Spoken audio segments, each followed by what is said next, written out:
Student, good afternoon.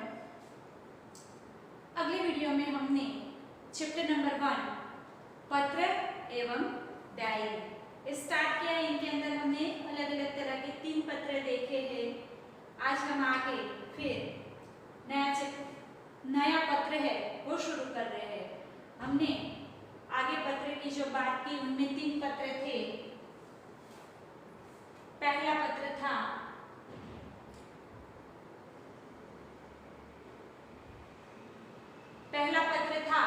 वो था निमंत्रण पत्र।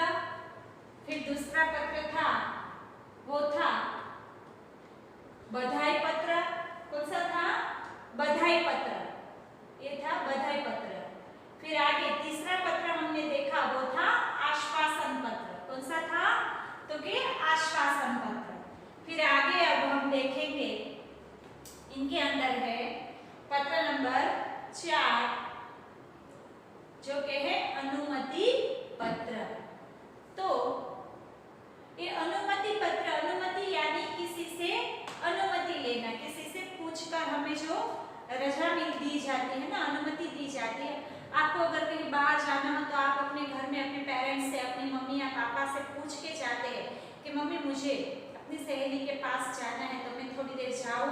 या तो आप बाहर खेलने घर से बाहर जाते हैं तो अनुमति लेते हैं ना अपने माता पिता की। उसी तरह का ये भी अनुमति पत्र है। ये अनुमति पत्र है प्रवास में जाने के लिए। कहाँ जाने के लिए? तो कि प्रवास में जाने के लिए अनुमति के लिए पिता को पत्र लिखना, अपने पिताजी को पत्र लिखना है प्रवास में जाने के लिए। तो उनसे अनुमति लेनी है, आपको उनसे पूछना है, परमिशन जिनको कहते हैं ना, वही अनुमति है। तो सबसे पहले अपना पता जीवन भारती छात्रालय स्टेशन रोड दाहोद 29 सितंबर 2011 पूज्य पिताजी। यहाँ से पत्र शुरू। सबसे पहले अपना पता, फिर दिनांक, फिर संबोधन। ठीक है, इस तरह से हमें पत्र लिखना है। तो ये यहाँ से शुरू करना है। हॉस्टल में रहते हैं, हॉस्टल में रहने वाले व्यक्ति अपने पिताजी को पत्र लिखकर पूछता है कि मैं प्रवास में जा सकता हूँ कि नहीं। तो ये इनके बारे में है यहाँ। तो पूज्य पिताजी सादर प्रणाम। आपका पत्र मिला, सबकी कुशलता जानकर बड़ी खुशी हुई। आप मेरी जरा भी चिंता न करें। कहते हैं कि आप मेरी बिल्कुल चिंता न करें। आपको सूचित करते हुए मुझे खुशी हो रही है कि हमारी कक्षा के सब विद्यार्थी अगले महीने की 17 तारीख को अजंता एलोरा की गुफाएं देखने जाने वाले हैं। मैं भी उस प्रवास में सम्मिलित होना चाहता हूँ। स्कूल बस की व्यवस्था की गई है। यहाँ प्रवास 3 दिन का रहेगा और 800 रुपए का खर्च आएगा। इस प्रवास में मैं बहुत से दर्शनीय स्थल देखने को हमें बहुत से दर्शनीय स्थल देखने को मिलेंगे। मेरे सभी साथी मनीष, साहिल, श्रेया, जाकिर, वहीदा, गुरमीत और डेविड भी इस प्रवास में जाने वाले हैं। मैं भी इस प्रवास में शामिल होना चाहता हूँ। आप पत्र द्वारा इस प्रवास के लिए मुझे अनुमति देने और 800 रुपये मनी ऑर्डर से भेजने की कृपा करें। क्या कहता है कि मैं भी सबके साथ, रमेश अपने पिताजी को पत्र लिखकर बताना चाहते हैं उसकी स्कूल के अंदर से प्रवास का आयोजन हुआ है हॉस्टल में से, तो वो अगले महीने से वो जाने वाले हैं। उनकी स्कूल से अजंता एलोरा का प्रवास है उनका। तो वो अपने सभी सहअध्यायी जो है उनके मित्र उनके साथ इस प्रवास में जाना चाहते हैं और अपने पिताजी को बताता है कि 800 रुपये का खर्च आएगा और वहाँ हमें बहुत कुछ स्थल देखने को मिलेंगे। तो मैं भी अपने दोस्तों के साथ जाना चाहता हूँ। तो आप मुझे जाने की अनुमति दीजिए और 800 रुपये का मनी ऑर्डर कर दीजिए ताकि मैं पैसे भर के अपना नाम दर्ज करवा सकूँ, अपना नाम लिखवा दूँ। और वो कहता है कि पूजनीय पिताजी को सादर प्रणाम। सोनल को मेरा प्यार, उसकी बहन है, उनको प्यार के याद देता हुआ। फिर अपना आज्ञाकारी पुत्र रमेश। ये था उनका पत्र। लास्ट में रमेश ने अपना नाम लिखा। तो अगर आपको भी किसी से अनुमति लेनी है इस तरह प्रवास के लिए, कहीं बाहर जाने के लिए, तो इस तरह से आप पत्र लिख सकते हैं और उनके अंदर आप बता सकते हैं कि आपको कहाँ जाना है, कितना खर्च होगा। जिस तरह से रमेश ने बताया कि वो कहाँ जाने वाला है, तो कि वो अजंता इलोरा की गुफाएं देखने महाराष्ट्र में जाने वाला है और वहाँ उनका खर्च लगभग 800 रुपये आएगा और उनकी कक्षा में से बस की भी व्यवस्था की गई है, खाने पीने की सबकी व्यवस्था है उनके साथ। तो वो भी अपने मित्र के साथ जाना चाहता है और अपने पिता से अनुमति लेता है और उनको सारी चीजें बताता है। तो ये था हमारा अनुमति पत्र। अब आगे है प्रार्थना पत्र। प्रार्थना पत्र, ये प्रार्थना पत्र किस तरह का होता है? जब आपको अपने स्कूल से या अपनी कंपनी से आपको छुट्टी लेनी होती है तब इस तरह से प्रार्थना पत्र लिखे जाते हैं। अभी आप लोग हैं वो छोटे हैं, कोई नौकरी वगैरह तो नहीं करते, इसलिए आप सब स्टूडेंट हैं, तो आपको इस तरह का प्रार्थना पत्र अपने स्कूल में लिखना पड़ता है। अगर आपको छुट्टी लेकर कहीं जाना है तो आप स्कूल से उसको स्कूल पे नहीं आने वाले, आपको छुट्टी चाहिए, तो इसके लिए इस तरह का प्रार्थना पत्र। छुट्टी के लिए प्रधान अध्यापक को पत्र, प्रधान यानी हमारे जो आचार्य होते हैं, जो मुख्य होते हैं, वो प्रधान। तो कि देसाई फलिया भावनगर 23 फरवरी 2011, ये था उनका पता और ये थी दिनांक और ये है यहाँ जिसको पत्र लिखता है उसका संबोधन है। ये सेवा में इस तरह से लिखते हैं हम पहले, सेवा में श्री आचार्य महोदय, डीए सार्वजनिक विद्यालय भावनगर, वहाँ की जो स्कूल है उसका नाम है डीए सार्वजनिक विद्यालय।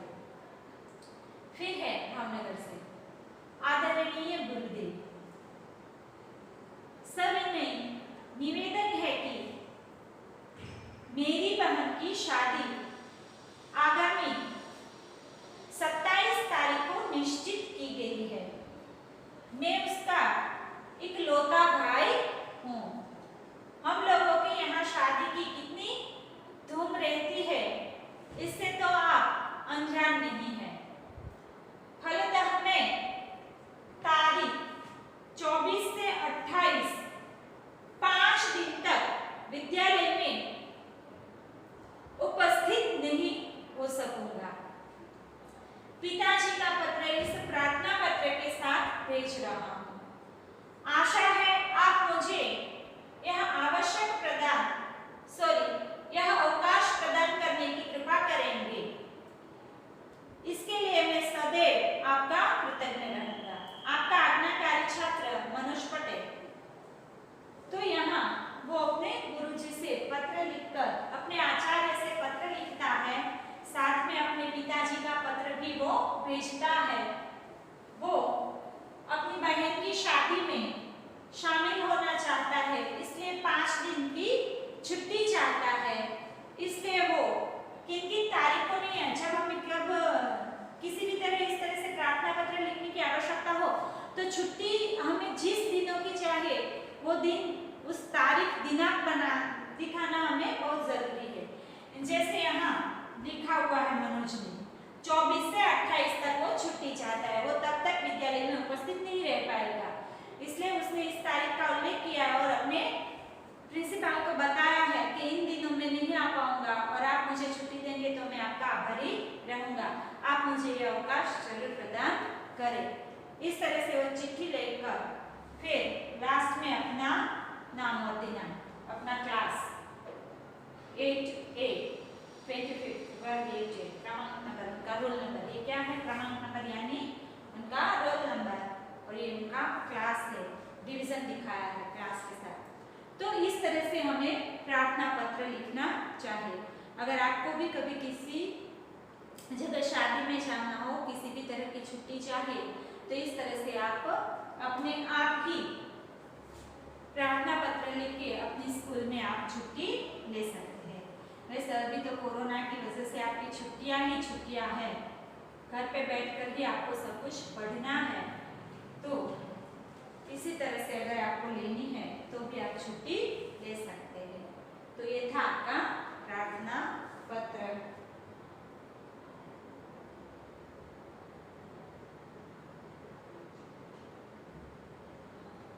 अब आगे है कार्यालयी पत्र।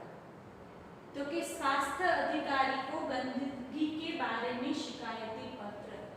स्वास्थ्य अधिकारी जो हमारे होते हैं ना, उसको अपने मोहल्ले में गंदगी होती है कि अपने ऑफिस के आसपास, आपके स्कूल के आसपास कहीं भी आप गंदगी देखते हैं, तो उस गंदगी को दूर करने के लिए आप उनको बताते हैं के लिए आप उनका जो शिकायत करते हैं कि यहाँ इतनी गंदगी रहती है तो आप वापस साफ कर जाए, आप क्यों नहीं कर गए, वगैरह वगैरह की जो शिकायत आपको करनी होती है दर्ज, वो शिकायत आप इस तरह के पत्र में दर्ज कर सकते हैं, उनको बता सकते हैं। तो वहाँ आपको पत्र किस तरह से लिखना चाहिए, तो ये किसी भी कार्यालय में आपको इस तरह से शिकायत जारी करनी है तो आप इस तरह से शिकायत दर्ज कर सकते हैं, इस तरह से पत्र लिखकर उनको बता सकते हैं।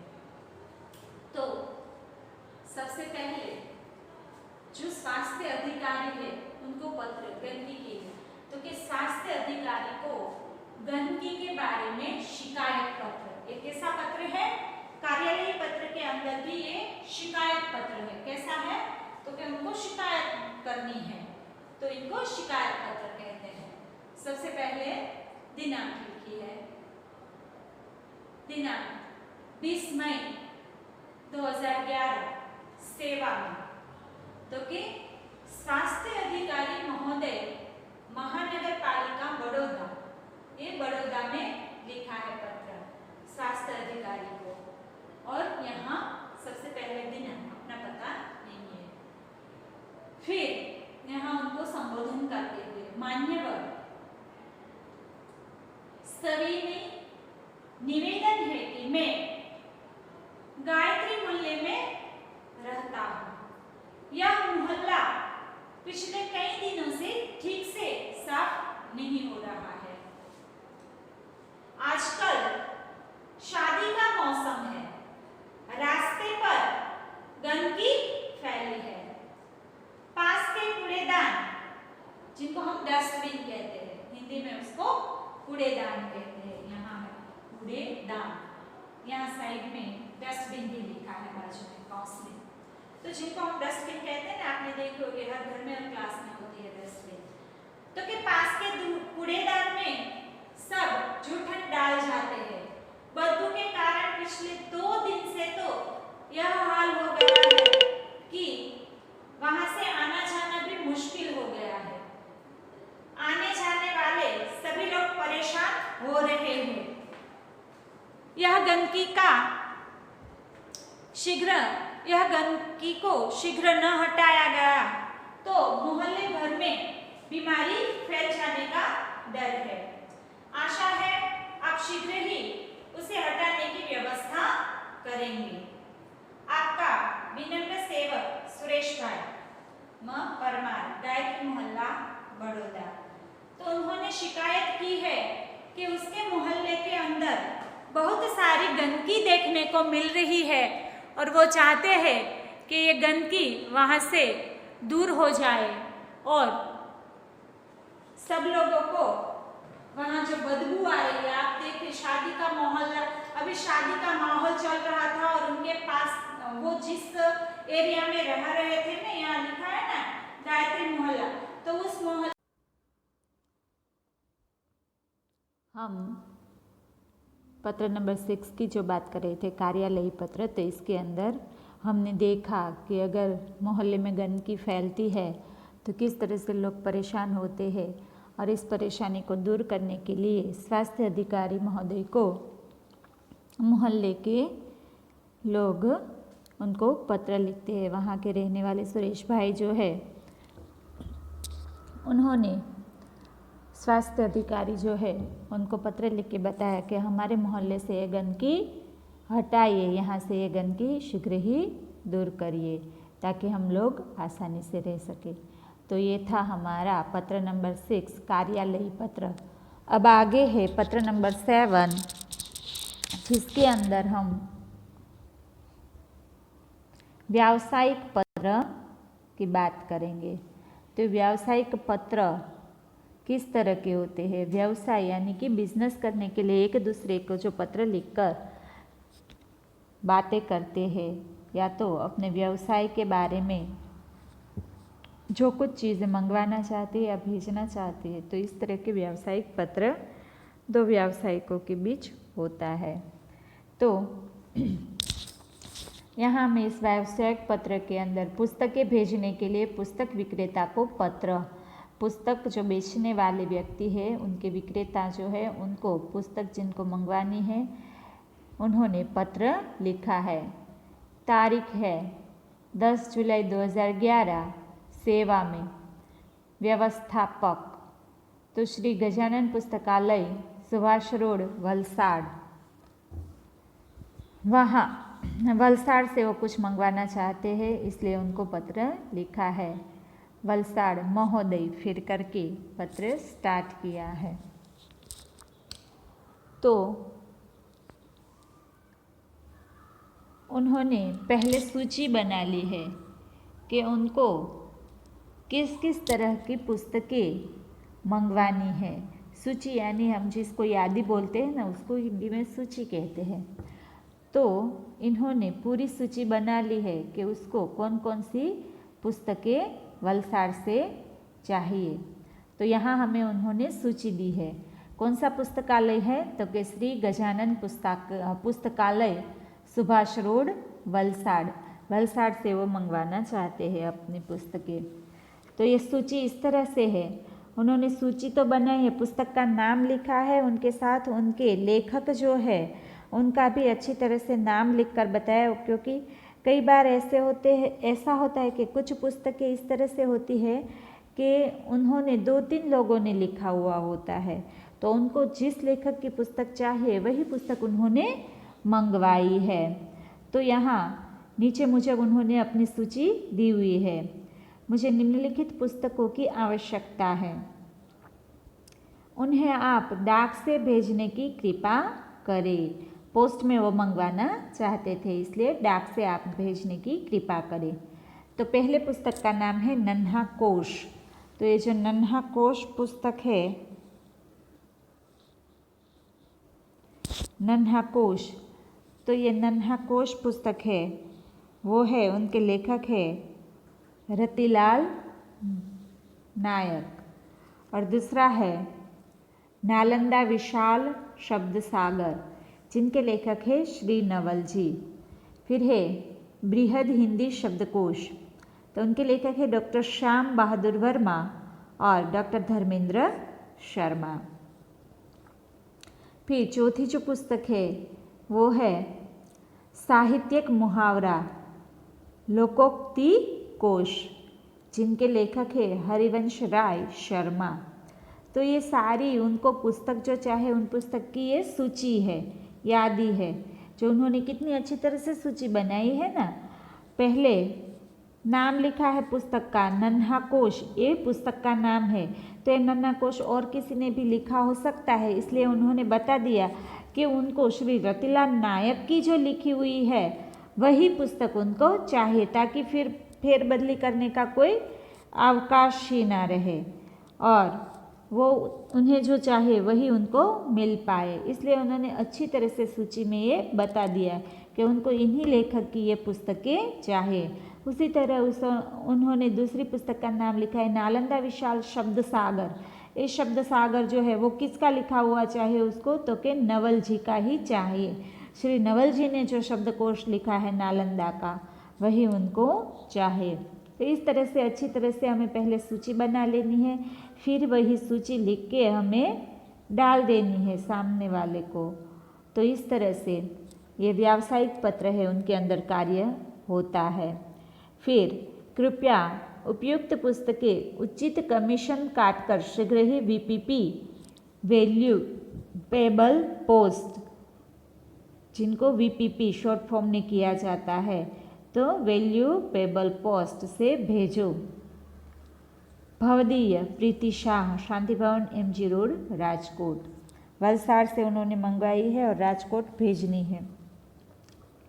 तो वो कहते हैं कि आप अपना कमीशन काट कर मुझे मेरी जो पुस्तकें हैं वो पुस्तक VPP यानी इस तरह की एक पोस्ट होती है उनके हिसाब से आप मुझे भेज दीजिए, VPP कर दीजिए, वहाँ वो पेमेंट कर देंगे, आपको करने का नहीं होता। तो इस तरह से ये था व्यावसायिक पत्र। तो हमने यहाँ अलग अलग तरह के 7 पत्र देखे। उन 7 पत्रों में अलग अलग बातें हमें देखने को मिली है। अब आगे है डायरी के बारे में कुछ बातें। डायरी लेखन, तो डायरी लेखन किस तरह से होता है उनके बारे में हम थोड़ा बहुत जानेंगे। बहुत से लोगों को डायरी लिखने का शौक़ होता है। वो हर रोज़ अपनी रोजनिशी लिखते हैं। पूरे दिन सुबह से शाम तक क्या किया क्या नहीं किया वो सब कुछ लिखना किसी को अच्छा लगता है। जब शाम को सोते समय वो अपनी डायरी पूरी करके सोते हैं। किसी किसी लोगों को इस तरह की आदत होती है और ये अच्छी बात भी है। आपको भी याद रहेगा कि आपने कौन से दिन क्या किया था और कोई कार्य हो तो आपको उनके अंदर से तुरंत मिल जाएगा। तो डायरी लेखन, तो ये डायरी लेखन में आपको कौन कौन सी बातों का ध्यान रखना है और डायरी लेखन क्या होता है, इन सारी बातों की हम चर्चा करेंगे। डायरी शब्द अंग्रेजी भाषा का है। डायरी के लिए हिंदी में दैनंदिनी, दैनिकी आदि शब्दों का प्रयोग किया जाता है। डायरी में निजी जीवन में प्रतिदिन घटित घटनाओं का लेखा जोखा रखा जाता है। डायरी के पढ़ने से किसी व्यक्ति के जीवन में घटित घटनाओं, कार्यों या तथ्यों की जानकारी प्राप्त होती है। डायरी में व्यक्ति घटित घटनाओं के साथ साथ अपने मन में उठी प्रतिक्रियाओं की अभिव्यक्ति भी अंकित करता है। इसलिए इसमें व्यक्तिकता होती है। डायरी प्रतिदिन साप्ताहिक, पाक्षिक अथवा मासिक लिखी जा सकती है। तो कि डायरी लिखने में किस तरह की डायरी होती है, तो कि प्रतिदिन की घटनाएं होती है। हर रोज़ जो घटनाएं उनके साथ घटती है वो घटनाओं का लेखा जोखा उनके बारे में लोग अपनी डायरी में लिखते हैं। तो ये डायरी लिखना अच्छी बात है। इनसे किसी के जीवन में घटी हुई घटनाओं के बारे में पता चलता है, उनके कार्यों और उनके तथ्यों जो है उनके बारे में हमें जानकारी भी प्राप्त होती है। डायरी में व्यक्ति घटित घटनाओं के साथ साथ अपने मन में उठी प्रतिक्रियाओं को भी लिखता है। वो जो उनके साथ घटना घटी पर उनके प्रति उनका क्या विचार था, उनके बारे में वो क्या सोच रखते थे, वो अपने विचार भी उनके साथ साथ वो लिख सकते हैं। इसलिए उसमें व्यक्तित्वता होती है। व्यक्ति जो लिखता है ना वो वैयक्तिकता उन जिनको कहते हैं, ऐसा होता है।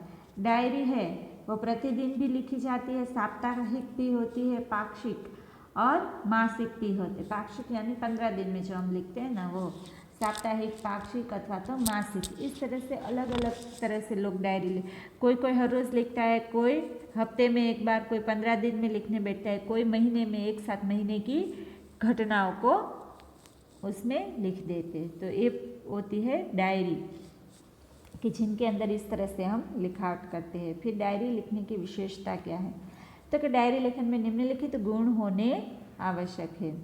पहला, डायरी लेखन में क्रमबद्धता हो। क्रमबद्धता इसलिए क्योंकि कभी कभी आप हर रोज़ लिखते हैं तो हर रोज़ की तारीख और हर रोज़ की घटना आप अच्छी तरह से लिख पाए। पर अगर आप साप्ताहिक या पाक्षिक या मासिक लिख रहे हैं तो उनमें क्रम होना चाहिए कि पहले घटना ये थी फिर ये थी, उसका क्रम होगा तो अच्छी तरह से कोई पढ़ेगा तो वो समझ पाएगा। फिर इसमें लिखा गया विवरण संक्षिप्त, सारगर्भित तथा वास्तविक हो।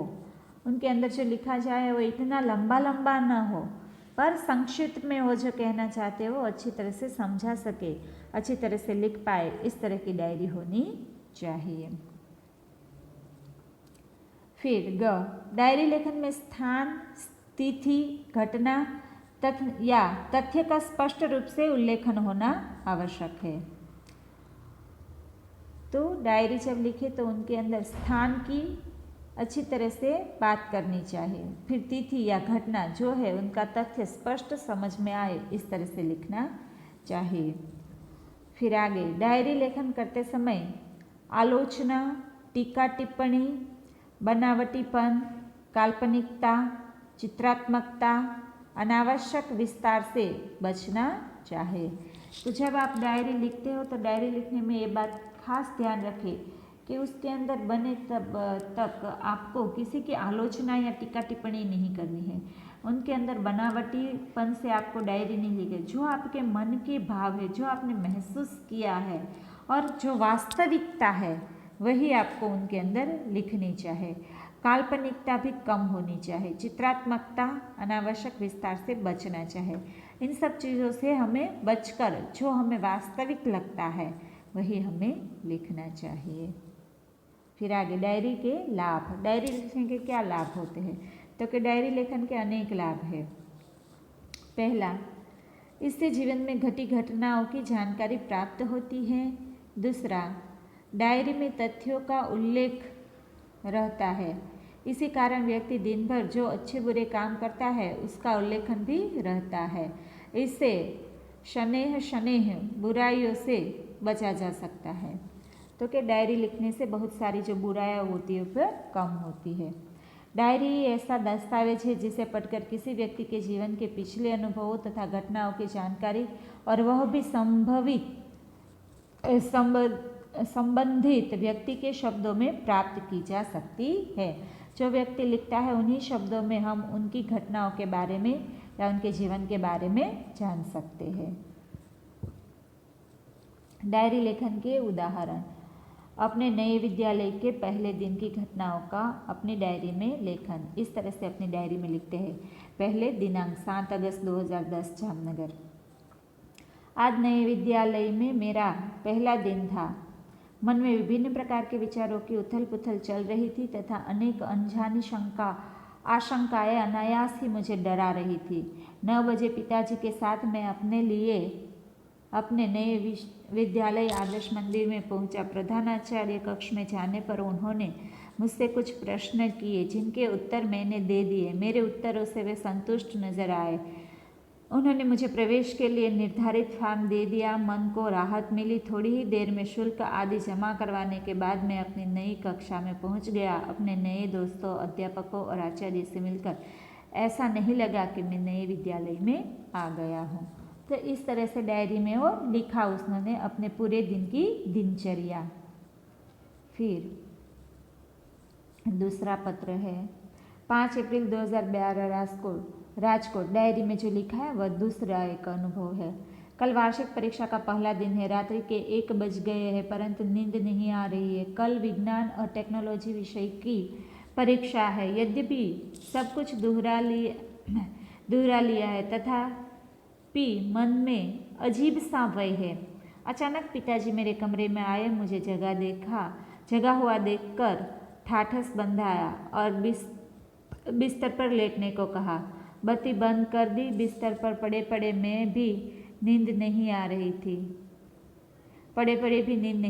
पिताजी के चले जाने पर टेबल लैंप जलाया और पुस्तकें पन्ने पुनः पलटने लगा। थोड़ी देर में थक कर बिस्तर पर पुनः लेट गया और न जाने कब नींद आ गई। तो ये थे आपके डायरी के अनुभव। तो डायरी एवं आत्मकथा। आत्मकथा क्या होती है? तो कि डायरी की तरह आत्मकथा है। उसके अंदर भी लोग अपने पूरे जीवन की दिनचर्या लिखते हैं पर उनके अंदर वो अपने बारे में जो कुछ भी हुआ है वो सब कुछ लिखते हैं। ये है डायरी। तो यहाँ हमारा चैप्टर समाप्त होता है। Thank you student. अगले वीडियो में फिर मिलेंगे।